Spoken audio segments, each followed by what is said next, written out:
Good morning, Earth Science. Welcome back. Today we are jumping into our new chapter, Chapter 18, Water in the Atmosphere. We've talked a little bit about the atmosphere and its composition so far and how heat moves through the atmosphere. So now we're ready to talk about how this heat interacts with the water cycle and moves water from the rivers and oceans and streams into the atmosphere, and then how it falls back down again as precipitation. So that's kind of what we're going to be tackling this chapter. All right, so the first thing we're going to talk about are the characteristics of water. Water is very unique on Earth.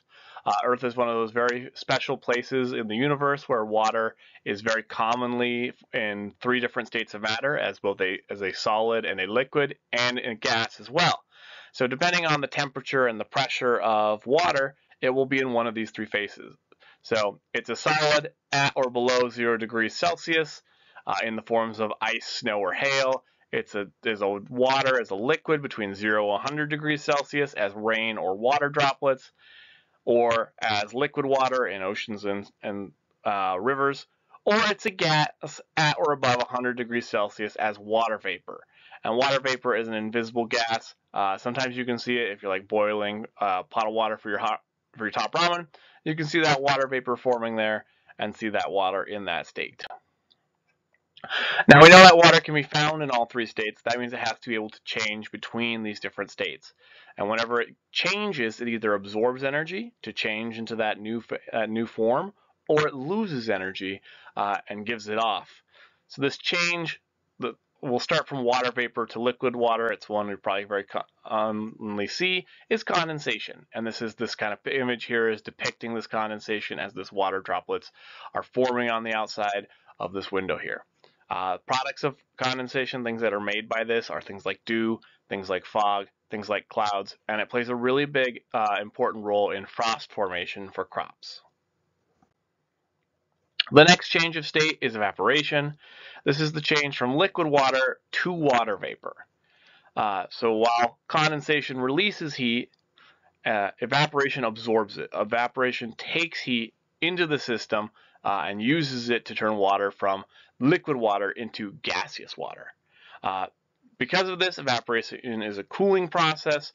This is why you sweat, so that your sweat evaporates off of your body. As it evaporates, it takes that heat with it. That water absorbs your heat and puts it into the atmosphere instead of back into your body. This is also the reason you feel cold after you get out of the pool. All that water that was on your skin is now evaporating off of your skin. Humidity. The amount of water vapor present in the air depends on a lot of factors. When we talk about humidity, we'll talk about specific humidity, which is the actual amount of water, and we'll talk about relative humidity in an upcoming slide.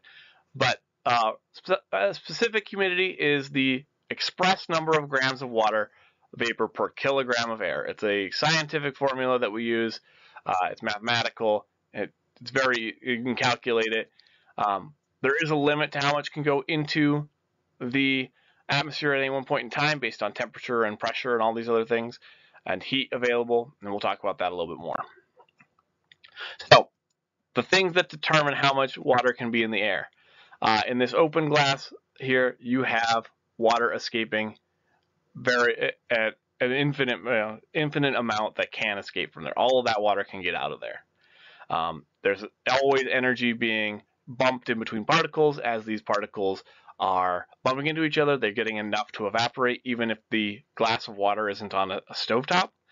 And then this loses energy and condensates as well. So it's doing both of these. In this glass here, these water molecules are escaping into the air here. When you get so much water vapor in a body of air, in an air mass, we say that air is saturated, and that means that no more water can go into that air mass without water coming out of it first. And so what determines this point of saturation? The big one here is temperature. The temperature of air determines how much water vapor can evaporate before that air mass becomes saturated. The warmer the air, the more water vapor it can contain. The colder the air, the faster that water is going to reach saturation and fall out of there. Roughly, the water capacity of air doubles for every rise in temperature of around 11 degrees Celsius. So if you go from 11 to 22, you can get double the amount of water in that air. If you go from 22 to 33, you can get another doubling of that. Relative humidity, this is what it feels like to you, the individual, and this is how near the air is to its maximum capacity. So it compares the actual amount of water vapor that's in the air at any given time to how much could be in the air at any given time. So if it's saturated air, it's at 100% relative humidity, and if it's air with no water vapor in it, it's at 0% relative humidity. And then the equation for this here can be found here, where you take specific humidity divided by the maximum capacity and then times it 100% to get your percent.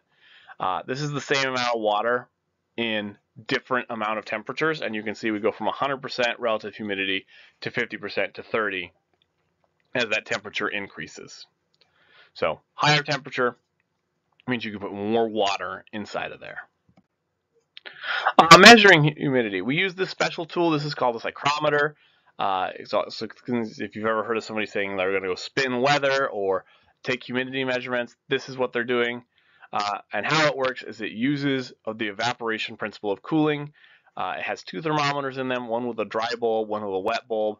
You spin this around and you spin it, and as you do that, it evaporates water off of the wet bulb. The difference between the two tells you how much, what the evaporation point is, what the relative humidity is of that area. This sweet video here shows you how to use one of these. I'll leave its link in this video itself in the description, but it's there if you want to go look at that and see that extra kind of explanation on how this works. Very cool piece of equipment. When you do psychrometry, you'll get this really cool chart where you'll have the difference between the wet bulb and the dry bulb up here, and you'll have the dry bulb temperature, and you'll kind of do this thing where you go from the top and the bottom, the side here, and you'll go down to whatever part you're trying to get to. The drier the air, the greater the cooling from evaporation, and the greater the difference in the readings. There's a couple things to look out for. If your dry bulb and wet bulb have the same reading, that air is already saturated, so there's no evaporation happening. But these tables are pretty simple to use. We do them in lab. Once you do them once or twice, you guys will have a pretty good handle on them and how to use them. All right, so condensation again, to talk about it in a little bit more depth. On a sunny day, your air is usually not all the way saturated because you have this high temperature, but when it cools down to nighttime, now the atmosphere can't hold as much water and it becomes saturated. At this point in time, if the water continues to cool, we get condensation. Because this water is already saturated, if it cools anymore, that saturation point drops down, and now you need to get some more water out of there to get more water into it. This point is called the dew point. This is the temperature at which saturation occurs and condensation begins, where water starts to fall out of the air onto any surface that it can reach onto. It can condensate into droplets, it can form a cloud, it can be in fog. If it condenses on a surface like grass here in this picture, we call it dew. The more water vapor in the air, the higher the dew point. So what that means is the higher the temperature is because there's more water, and as it starts to cool, it becomes closer and closer to that dew point very quickly. As we cool the air and as it starts to condense, we have to have two things for this to happen. The first thing is there has to be something for that water vapor to condense onto. Water vapor doesn't just fall out of the air, it has to stick to something. And then the second thing is that air has to cool at least to the dew point or lower for it to form as condensation. When fog or clouds are forming, these particles that these guys are forming onto and condensating and these water molecules are sticking to are called condensation nuclei. If air becomes supersaturated, it can't occur if this happens if you don't have any condensation nuclei present, because you need something for that water to attach to. If there's nothing to attach to, this air is now said to be supersaturated. And so it's going to try to find a leaf, a grass, a structure, if you're out camping, your tent or your sleeping bag, to fall out of and kind of stick to. Condensation nuclei are really small substances like salt, things like sulfate particles that can be found in the air, or nitrate particles. You'll find salt particles in the air when you get fine sea spray, when those waves are really crashing against those rocks. The sulfates and nitrates can come from natural sources, volcanoes, hot springs, all of those good things, or they come from the burning of fuels and the factorization that we have in the modern world. So these guys are really, really tiny structures. One puff of smoke out of like a car exhaust contains millions of condensation nuclei on them. So they're pretty easy to get a hold of. That's why we have rain all the time, because there's always condensation nuclei up there. But this is why also if we get too much rain, it can't rain, because we just don't have enough of these. So the question is, how does water lose heat? There's 4 kind of ways that water loses heat. The first is it comes in contact with something cold, whether it's ice or rain or a wet surface or the swimming pool down the way, or whatever it is. Can come in contact with a cold surface. The radiation of heat. So we talked about radiation last chapter, and if you have something hot, it is going to put out heat, and that heat is going to escape it that way. Mixing with colder air, if you have 2 fronts come together, when we talk about weather, that'll become more clear. When you have 2 air masses come together, and one of them's hot and one of them's cold, that will cool them. And then expansion. As hot air rises and gets higher in the atmosphere, we talked about this a lot when we talked about the layers of the atmosphere, it gets colder. Some things to note here. Dew and frost form when this moist air contacts a colder surface than the air, and fog forms when air cools through this contact and mixing. So we'll talk about those more later, but just wanted to clarify those as part of this, just with this thought here. So formation of dew, water condenses directly onto a surface if that surface is colder. If the air temperature is above 0 degrees, we have dew formation. If it is below 0 degrees, we don't have dew formation. Dew can form on the ground, on leaves, on grass, on other surfaces, your tent, whatever it is out there, your trampoline. At night, these surfaces become cooler than the air because they lose heat more rapidly than the air does. The ground loses heat really, really fast. Water loses heat slower, but the ground is the fastest thing to lose heat, and so it will be the thing that dew forms on first. Formation of frost, we talked about this already, but if the temperature is below 0 degrees, the water vapor becomes frost through this process called deposition.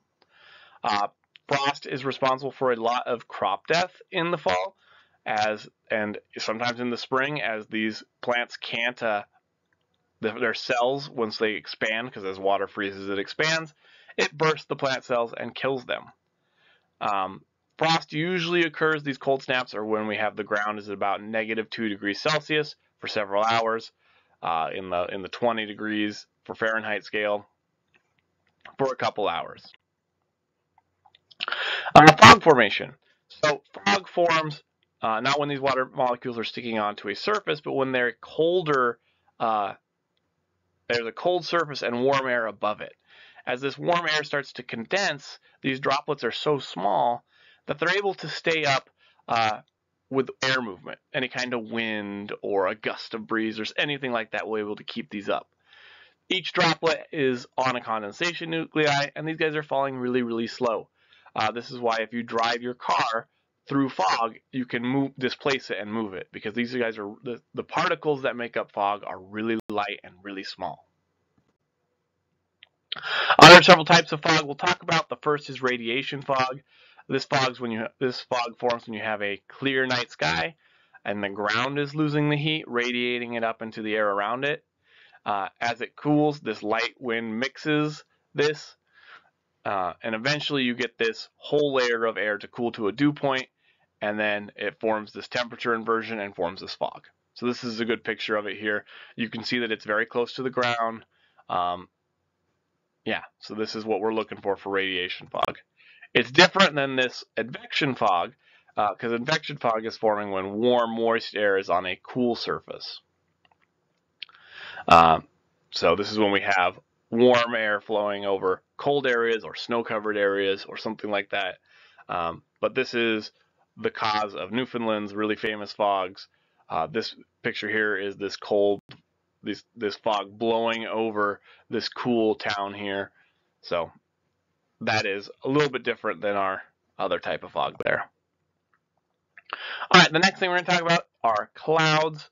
Like fog, clouds form when the air cools to its dew point. They can form at any altitude in the troposphere, all the way from the ground up. At temperatures above freezing, these are made of water droplets, and below that, they're a form of snow and supercooled water. When supercooled water now touches what we call ice nuclei, these condensation nuclei, they're frozen.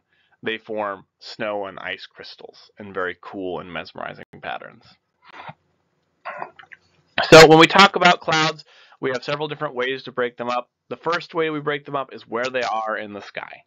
Are they a low cloud, middle cloud, high cloud, or a cloud that's developing vertically? And it kind of fills all three of those slots. So clouds are classified according to their height or altitude as low, middle, or high, and then we classify them based on what they look like and their shape. If air movement has a big effect on cloud formation. If your air is blowing horizontally, you're going to get these stratiform clouds. If it's where it's growing in these like layers or sheets, I like to think of them as like sheets. If it's growing mainly vertical, you'll get these really cute big puffs of clouds. These cumuliform clouds here. You can see they're kind of puffs. They don't form this like continuous sheet here. There's space between each of those clouds there. Between 2,000 to 7,000 meters, we're what we call altostratus and altocumulus clouds. Here's some examples here. Above 7,000 meters, they are called cirrostratus and cirrocumulus. Cirrocumulus clouds here are the thin, smooth, or fibrous ones. These look like they can form halos around the sun or the moon. They can be an indicator that rain's coming soon in the forecast, or it might blow right past you, but they are usually a pretty good indicator of rain. Below 2,000 meters, you can find stratocumulus and nimbostratus clouds. Stratocumulus clouds are these puffy clouds. They're covering up stratocumulus are down here actually. They're covering up this area here. Nimbostratus are dark gray layers of clouds that produce steady rain. And then this here is cumulonimbus, which grows really, really tall heights and produces rain with thunder and lightning and sometimes hail. So these are your really severe weather clouds. Cloud height, it's measured at the distance to above the ground, not above sea level. So if you're up in the mountains, those clouds are they're still 1,000 meters up is 1,000 meters up. It's not like you can't factor in the whole mountain and then that extra. The height ranges are average heights in the troposphere for the middle latitudes. So when we talk about, you usually find them 2,000 meters up. We're talking about middle latitudes average. Clouds reach a higher altitude along the equator and lower altitudes in the polar regions. The polar regions are colder. Those clouds don't usually make it that high. But you see there's a big difference here between the 8,000 meters here, that's the maximum in the polar regions, to the 18,000, that's the maximum in the tropics. So where you are in the world will determine how tall your clouds are. Okay, so we talked about a little bit about altitude of clouds. Now let's talk about different types of cloud names. If I say that a cloud is a stratus or a strato kind of cloud, I'm describing a cloud that's forming in these layers up here. These are layered and low. If I talk about cumulo or cumulus, I'm talking about clouds that are going upward. This is the Latin word for heap, and you can kind of see these look like a straw pile out here. And then cirrus and cirroclouds describe very feathery clouds, wispy clouds. They're these high, feathery, usually made out of ice clouds, really, really small ice particles that as they come down, they will melt. Alto is this clouds right here in between 2,000 and 7,000 meters, or kind of the middle here. So cumulus are these puffs, stratus are these sheets. Cumulonimbus is growing really big. These nimbostratus and anytime you see nimbo here, we're talking about these dark clouds that produce rain. So cumulonimbus, nimbostratus, these guys are both rain clouds here.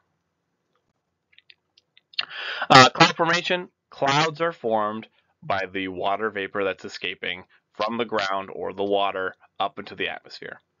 So as this water vapor rises, it starts to cool off, it starts to condense, it starts to condensate, and it forms clouds. On a sunny day, your darker areas of ground are absorbing more heat, making the air above it less dense, making that air rise up. If it has any amount of liquid in there, it's going to take that liquid, and rise it up into the atmosphere as well. When we talked about glaciers, we talked about snow level, this line where the snow never melts. For condensation level, this is a point to where the cloud is forming. So as this hot, wet air is rising, it starts to cool. If it cools to its dew point, we get cloud formation. This is the condensation level, the atmospheric level at which condensation occurs, and it'll change day to day, it'll change area to area, it'll change based on a whole bunch of different factors. Without a steady influx of moist, warm air, clouds themselves will evaporate, as they aren't able to stay in this condensed form because they don't have any new water coming into them. So this water continues to warm up until it reaches a water vapor again, and then that condensation level increases. So what causes cloud growth? For clouds to grow, the recipe is moist, warm air, and that the air in the cloud stays warm. If this happens, clouds will continue to grow. When clouds stop to grow is when they lose their buoyancy, which happens when the air in the area is the same temperature as the cloud. Now it's no longer rising because it's lighter, because remember, warm air rises. It starts to stay in the same area like a submarine, and then it starts to dissipate and starts to evaporate. So depending on whether your air is warm or dry will change how fast what we call these lapse rates. And this is the rate at which this air is cooling. So unsaturated air, or air that is not moist, cools at about 10 centimeters for every kilometer it rises. So we start at 25 here, or 15 here, and then we go to 5, and then we go to -5, because as we continue to go up, we're losing lots of heat there. This rate is called the dry adiabatic lapse rate. And so as this air expands, it loses the ability to hold heat in, and it's a pretty predictable phenomenon. Moist adiabatic rate is the rate at which saturated air is cooling as it rises. So this isn't as predictable. It goes from anywhere from 5 centimeters per kilometer to about 9 centimeters per kilometer. So if you're looking at this here, we start out in this dry air here, and it goes 22, 12, 2, and then now it's started to condense, and so now we have this moist rate, and we have this varying amounts here. As these continue to condense, it releases heat. This heat is what fuels the formation of really big cumulonimbus clouds, because we get cloud formation if we have heat inside of clouds, because it stays warmer than the air around it, and it continues to grow upward. And growing upward means you get more and more cloud built in there. Cumulonimbus, this is a far-off satellite picture of this, but they begin forming when this moist air rises. They have a cloud base at the condensation level, and then they continue to grow. And the tallest cumulonimbus clouds can grow at twice the size of Mount Everest, because this heat inside of them keeps them rising up and up and up. So what we know about the air temperatures outside a cloud can help us predict cloud growth. We can see the rate at which the air is cooling, and we can predict how high these will form. If you have a lot of heat inside of a cloud, it will continue to grow. If that heat is dissipating and it's getting cold because the air around it is really cold, like you're in the polar regions and it's getting cold, that air will very quickly split up, and that cloud will dissipate. Layer clouds, these are stratiform clouds. They're forming in stable air. They don't go up or down very easily. They form these really nice layers. So they form out horizontally in layers. And then these clouds only form if this warm air is forced up to the next condensation level. So you can see there's a condensation level here, and then there's a condensation level here. So if any layer can cool to its condensation point, you'll get these clouds forming. And they can form in these really cool layers. Predicting condensation level, like we said, as warm air rises, it expands, its temperature goes down, its dew point decreases.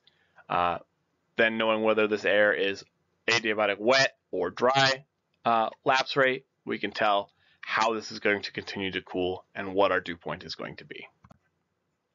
All right, the last thing we're going to talk about is how we get it down, how we get that water that's in the atmosphere back down to the surface in the form of precipitation.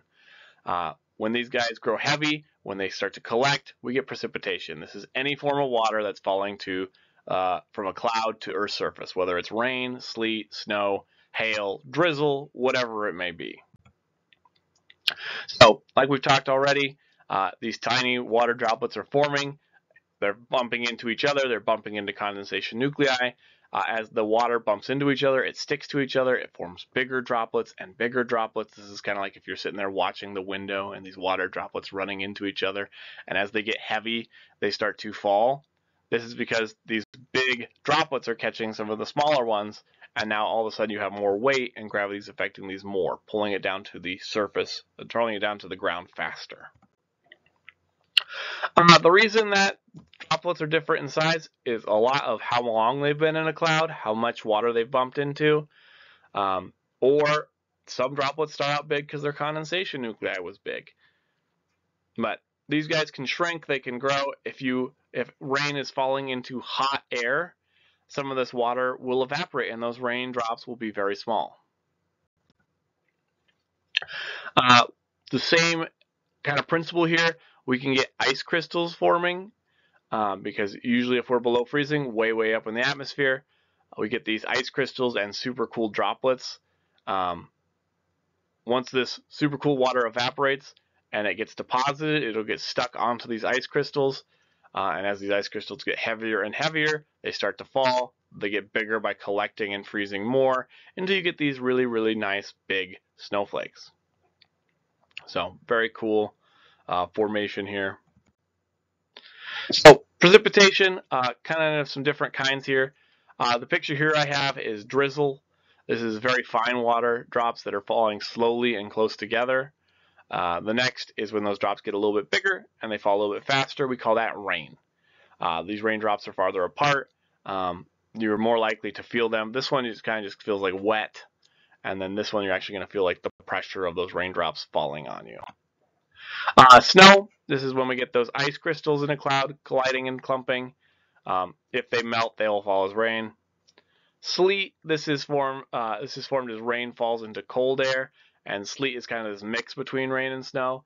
And then freezing rain is when we get the super cooled raindrops that are below freezing. When they hit a solid surface, they turn into ice almost immediately. So this causes ice sheets on sidewalks, trees, roofs, power lines, roadways.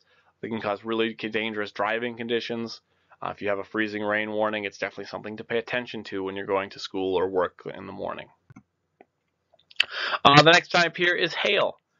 So usually when we have warm weather, the frozen precipitation will thaw before it hits the ground.